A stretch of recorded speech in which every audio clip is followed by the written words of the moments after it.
a pushy broad from the Bronx, New York. Follow her voice, a stray dog is nice. She's a pushy broad from the Bronx, oh yeah.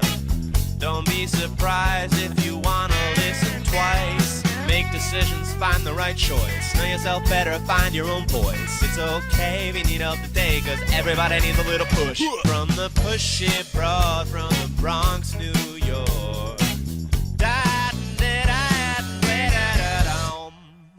Welcome, Transformation Talk Network listeners. My name is Ellen Stewart, and I am the pushy broad from the Bronx.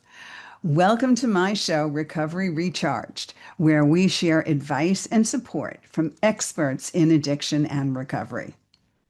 I am always blessed with great authors on my show, people that talk about healthcare, mental health, and most importantly, substance misuse, addiction, and the theme of this show, which is recovery. I have one such guest today that's going to hit a lot of the topics that we have hit over the past couple of years. The gentleman's name is John Beyer, and he has written a book called Live a Little Better, which is one man's journey of survival, sobriety, and success. He talks about his personal tragedies, his health crises, his daily struggles, the fact that he was an adult child of alcoholics, and his story is truly one of perseverance and transformation. So, the pushy broad from the Bronx welcomes to my show a person who is an author, an entrepreneur, a singer and songwriter, and that was kind of evident in the fact that he was doing a little dance to my theme song, so I already like the dude, okay? Songwriter from New York, an original Bronx boy, which I'm already thrilled with, founder of Men on the Move, which you're going to talk about because now I have a whole new moving company, and he's an advocate especially, we're going to talk about at the end of this program, of autism awareness and support. And he has served as the chairman of the Long Island, New York chapter of Autism Speaks. He's also a founding board member of Spectrum Designs Foundation and a founding member of the David Center. He tells us that his new book, Live a Little Better, which we're going to talk about today and is on Amazon as we speak, is more than just a memoir. It's raw, heartfelt. It's a look at addiction, family dysfunction, and above all, rising above adversity to discover the strength within. The Pushy Broad from the Bronx welcomes my guest, John Beyer. Good morning, John. How you doing? Good morning. How you doing? That was quite an intro. Thank you. You're welcome. So here's the book, guys. Those of you watching the streaming today, Live a Little Better, which I love. First of all, you're a Bronx boy who moved to Queens, right? Just tell me a little bit about that. Well, that was a point in my life. The book starts with moving day from the Bronx to Queens into Lefrak City.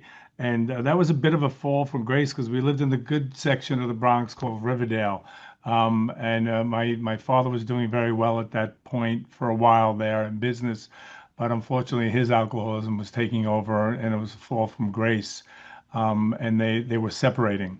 So we moved from the sprawling 3-bedroom co-op on Kapok Street in the Bronx to my two sisters and I, my mom, to a tight 2-bedroom apartment. And I slept in the foyer area. When you walked into the apartment in Lefrak, you actually, the front door actually hit my bed every time. Yeah. It was a wake-up call every morning, right? Yeah, it was a wake-up call, It's yeah. so funny you say that because my aunt lived on Kapok Street for 40 years. So we really do, I mean, we probably have been ships passing in the night in some manner, shape, or form. I love the fact that you say it was the migration because people in New York City understand that New York City is 5 boroughs, right? Manhattan, Brooklyn, Bronx, Queens, Staten Island. And we move occasionally from borough to borough. So here we are, Bronx boy moving to Queens, which which was somewhat respectable. Lefrak City, for those of the people in Seattle that don't know Mhm. anything about Lefrak City, was kind of a housing development in the borough of Queens, New York. And people moved there for a variety of reasons in the early 60s and 70s. But you, of course, moved for several reasons, one of which was the fact that your parents were, you said, separating. And also, both of your parents were, well, did have a Both were drinking bona fide problem. alcoholics. They were Okay. both, So, yeah. My dad was an everyday drinker. My mom was a periodic, textbook periodic alcoholic. what does that Long, mean to you, a textbook periodic alcoholic? What does that long, mean? long periods of being drunk. I mean, literally for weeks, and then being able to sober up, and be responsible for a couple of weeks. I see. Okay, so that's a very real thing, and I want our listeners to understand that. It doesn't necessarily mean that you're an alcoholic if you drink every day, all day. It means that when you drink to excess, right? And then you can Right. stop for a couple of weeks. So let's just encapsulate this a little bit because you talk a little bit about it in the book. Just give us a few key points of the kind of advice you would give to children growing up in an alcoholic household. How did you survive? Well, I don't know how I survived. Well, enough to write the book. So just some key things. Yes, today I would today I would tell somebody, tell adults what's going on in your house. Tell friends. Know that you're not alone and not to be ashamed of it if you're growing up in that environment. When you share your problems, you're giving half of them away right away. You feel better just by sharing them. And people will, there are resources and my best friend's mother helped dramatically. She saw the handwriting on the wall. My father was no longer in the picture, and my mother was good a couple of weeks and horrible for another couple of weeks. And they used to see each other at the beauty parlor. And but she could see what was going on and she tried to help me dramatically. So you let people know what's going on. That's really very important advice. Do not keep it silent. Speak up. Verbalization, which is very, very cool. So, talk about early life and this book. First of all, what made you write it? My daughter made me write it actually. My best buddy told me about a book, another book, and I read that book, and they made it a movie by J.R. Moringer called The Tender Bar. And I'm reading a passage in the book, and it was describing my childhood in a bar, because my father was a bartender. After he lost his business, he became a bartender and a local bookmaker and gin mill, and he had quite a photography business. Chester Studios in the Bronx on Tremont Avenue. And he took the school photographs for the entire New York City school system at one time and drank it all away. Um, and so I'm reading this one passage about how the little boy in the book is waiting for his father to take him to a Met game, and he never shows, and he's waiting and waiting, and he's calling his mother. And the same exact thing happened to me, except it was a Yankee game. And every time I would buzz the buzzer upstairs to my mother, I could hear her getting increasingly more drunk every time with every passing half hour or an hour while I was waiting for him, and he never showed up.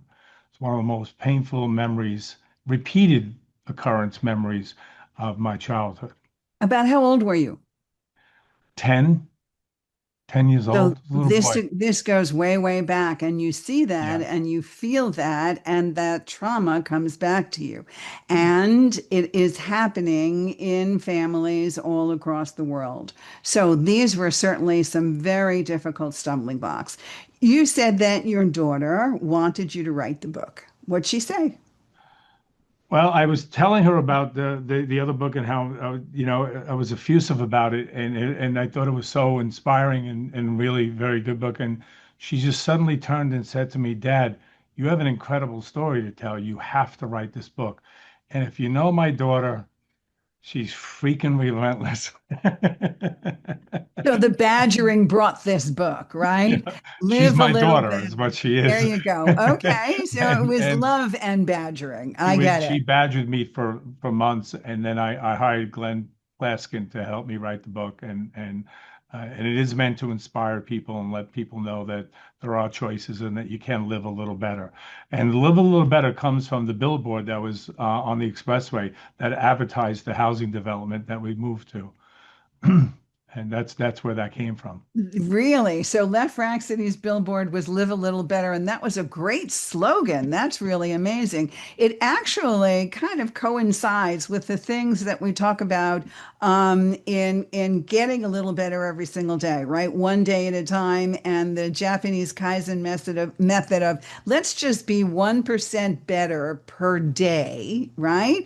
And living a little better. So tell us a little bit about the kind of environment was in Left City and how you grew up. And also, I know our listeners want to know how you became involved yourself in recovery and what happened. So Left Rock itself was incredible. It was a community, and there's a bond, and I'm still friends with those people today. That's From amazing. and I moved in on April 20th, 1968. That's the first sentence of the book. And we're still buddy. I was 8 years old, and that makes me 45 if you can do the math. 65. I'm kidding. I And wasn't doing the math. Trust me. I can't pass for 45. I Uh, understand. but we're still friends today. It was a sense of community and a brotherhood and a kinship, and we're comrades today. That was a positive of it. I only lived there 7, 8 years. It was amazing. I do want to point something out to you. On the bottom of the book, of the cover, is a picture of that original billboard. This photograph was taken by my daughter in a moving car on the very busy Long Island Expressway, Interstate 495. And she took that picture while the car was moving, doing 15 miles an hour in traffic, as you always have on the Long Island Expressway. And I had no idea really what she was doing. I was driving. And that billboard stayed there for decades. And 2 weeks after she took the picture, the billboard went away. Wow. Well, we would say that's a God thing. And I also cannot believe that. And I can't believe that you were actually doing 50 miles an hour on the LIE No, it was because nobody 15, can. 15. It Oh, was 15 15, miles an one hour. It was five. 15 miles an Okay. hour. Right. Because that's just about as fast as you can go. That's for sure.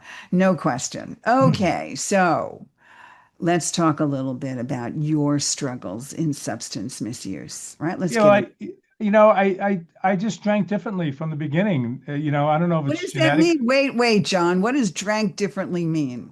I drank differently from my friends. So one of the Okay. first times I drank, we were doing shotguns of beer in the stairwells of Lefrak City, and you know what a shotgun of beer is. You Yeah. you yeah you pop the top and let it rush down Yeah. after you've opened the other side of it, so you get a buzz. Well, we're doing this. We're 12, 13 years old. We're doing it in the staircase, and I don't spill a drop, and my two buddies that I'm with, they're spilling it. I'm trying to catch it, and everybody gathers themselves, and I go, let's get the tall boys. And they're still gasping for air. So I drank differently from day one. Okay, That's I what I mean. understand. I hear I you. And just, how old were you? I'm about 12, 13 years old. I come from the Okay. school of more. I want more. Yes. I understand completely. No, my friends that I know from high school, they would say, "Look, this happened and that happened and this happened," and I would say, "I don't remember that." And they would say to me, "Ellen, we did drugs. You did more." Right? I mean, that's it, the whole thing. Okay, so let's go to the point where you felt you hit bottom. Yeah, so I had a girlfriend. Her name is Amy, and I was in bad shape. I was tending bar. I'm in my mid 20s. I just turned 26 years old. I'm that bad where I'm having GI series done, and the doctor thinks that my stomach looks like I'm 80 years old, and I'm 26, and I'm already feeling the physical effects of it. I'm a full-blown alcoholic, puffy, red, eyes are maybe not white anymore, and I came to. The clock said 6 o'clock. I pulled back the room darkening shade, looked out the window. The sky was a medium blue, and I did not know if it was AM or PM. Can you imagine that, not knowing if it's AM or PM? Yeah, because somebody who's overdosed on drugs and spent the night in a hospital filled with Thorazine, I know exactly what you mean. Yeah. Drinking may not have been my thing, but in drugs, I had no sense of reality or whether or not I was in a Roger Rabbit movie. I completely understand. Yeah. So, was that the moment you said, I got to get my behind into an Yeah, Alcoholics I Anonymous that meeting? day that I knew of AA because my mom had tried it many times, and I had an uncle, a long lost uncle, who did get sober. So I knew of this thing, Alcoholics Anonymous, and I called, and I went to my first meeting that night, March 31st, 1986. So yeah, and I came home back to the apartment, and my girlfriend Amy was there, as she always has been and still is today. So, you Um, celebrating 39 years? I'll be celebrating 40 years in March. Yes, I just celebrated 40 years, September 4th. So I'm right there with you. So fantastic. Okay. So for you, right? And one of the oldest treatment modalities in the world for saving our lives in recovery is Alcoholics Anonymous, and then after that, Narcotics Anonymous. Would you say that AA saved your life? Unequivocally. I came home, and before the door closed behind me, I said our whole lives are going to change. And I never looked back. And they did, and all for the better. That's phenomenal. Yeah. So are you please tell us a tiny little story from the book that makes people want to get motivated to do what you did? Well, the thing about the book that I would tell you, and you touched on it, and I look at the book, and I hope I made it clear. It's ironic that I start out with live a little better, and that's from 8 years old, right? And then in my life, I get sober, and it's one day at a time. And then later on in the book, you find my wife and I mentioned two children, and I have my son Gregory who has autism. And when you have autism, you learn it in these discrete trials. You break them down to these little discrete trials, these little things. Like when we were teaching him the word apple, he wouldn't speak, so we had to teach him for apple. So you're breaking it down to these little pieces. Everything in life can be achieved incrementally is the underlying message there, throughout the book in those areas of in every area of life. Life comes at us all, like my son's autism and other things, death. I mean, disease, health issues. But a day at a time, you can handle them all too. And that's a wonderful message, surely. And I'm extremely glad that you brought it to us. I also like the fact that your philosophy is really interesting and has something to do with your current profession. Okay, men on the move. And one of the things that you say is that life and maybe like recovery, like we're talking, is like a moving company, right? Because we move from place to place. So I really love that. I mean, explain that a little bit more. Well, the one thing I noticed that carries through with everything that I do is that when I was on the trucks doing the actual moving, I'm too old to do that now. I'm a bit of an altacaca, as they would say. Well, 45 years old, I don't blame you. I mean, you are. So, so is that you you take something from point A to point B on a moving job. You have to put it on the truck. It goes, you have to pack it the right way and drive over and then place it where people want it. And you have to do that with everything in that house, everything. And that's a daunting task when you look at it one piece at a time. It becomes manageable with help and doing it correctly, with a routine and a process in place. So taking something from point A to point B and finishing it became this subconscious mantra in my head in achieving things that I wanted to achieve in every area of my life. So actually, sometimes this is a therapeutic term for that. We called it chunking it down, right? Making small tasks out of large situations or Mm. large goals, right? Because otherwise, for us, it makes it really overwhelming. The whole idea of one day at a time and all of those cliche expressions in recovery are cliche because they work. They actually work. And just like keeping it simple, tackle what's right in front of you. I always tell my clients wherever your feet are, that's where your brain has to be. Look down at your feet, center yourself, tell yourself where you are right here, right now. And that's where you go from there, one step at a time. But I also really love the fact that we move, right? We have phases in our life. We move from place to place, we move from task to task, we move throughout the day. So, what made you decide to do this moving company? Tell me a little bit about your company. I drank my way into that. Ah, A drinking buddy of mine was successfully, in the I bar. guess. I'm between jobs. I'm still drinking, and he says to me, I didn't have a job, and he says to me, "Do you want to work on the moving truck tomorrow?" And I wound up saying yes, and I went on the truck. He goes, "You're a smart guy. You should start your own company."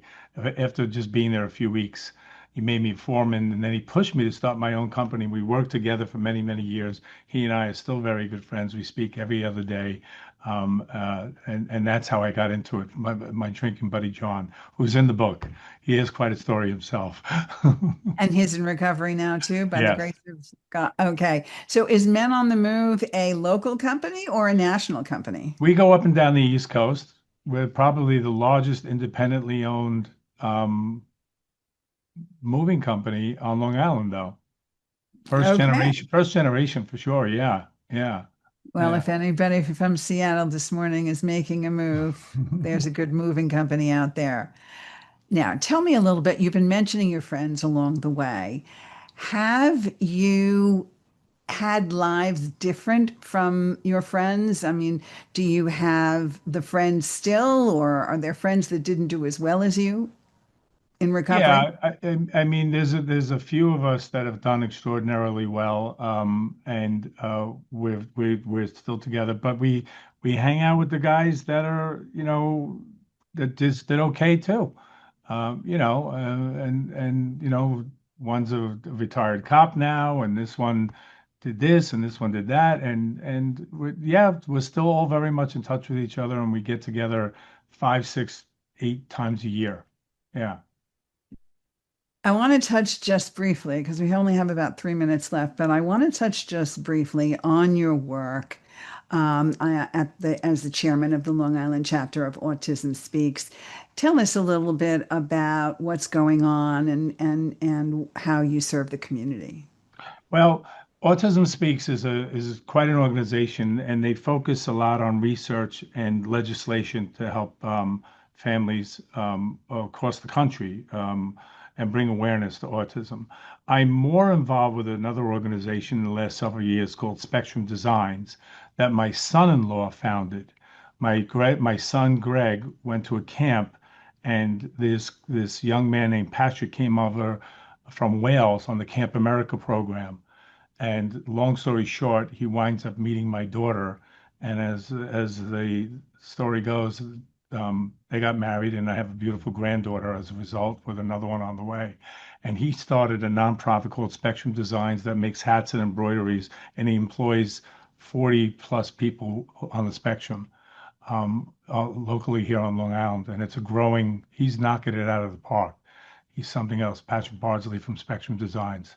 So this is a company that employs autistic people. Correct. That's a Yeah. wonderful, wonderful resource.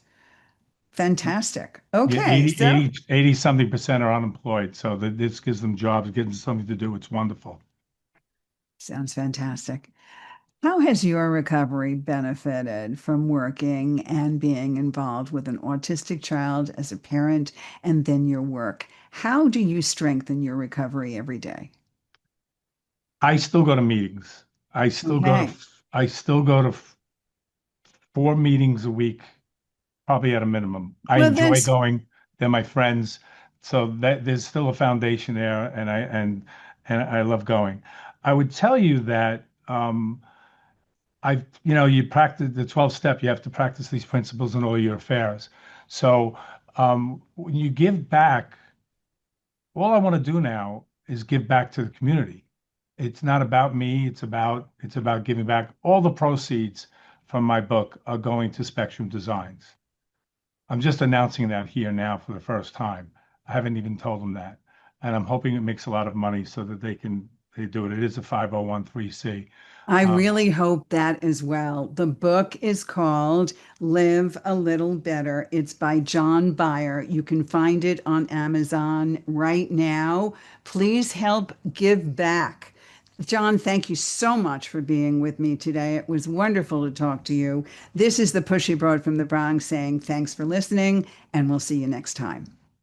This is Ellen Stewart, the Pushy Broad from the Bronx, saying thanks for listening, and remember, everybody needs a little push. From the pushy broad from the Bronx, New York.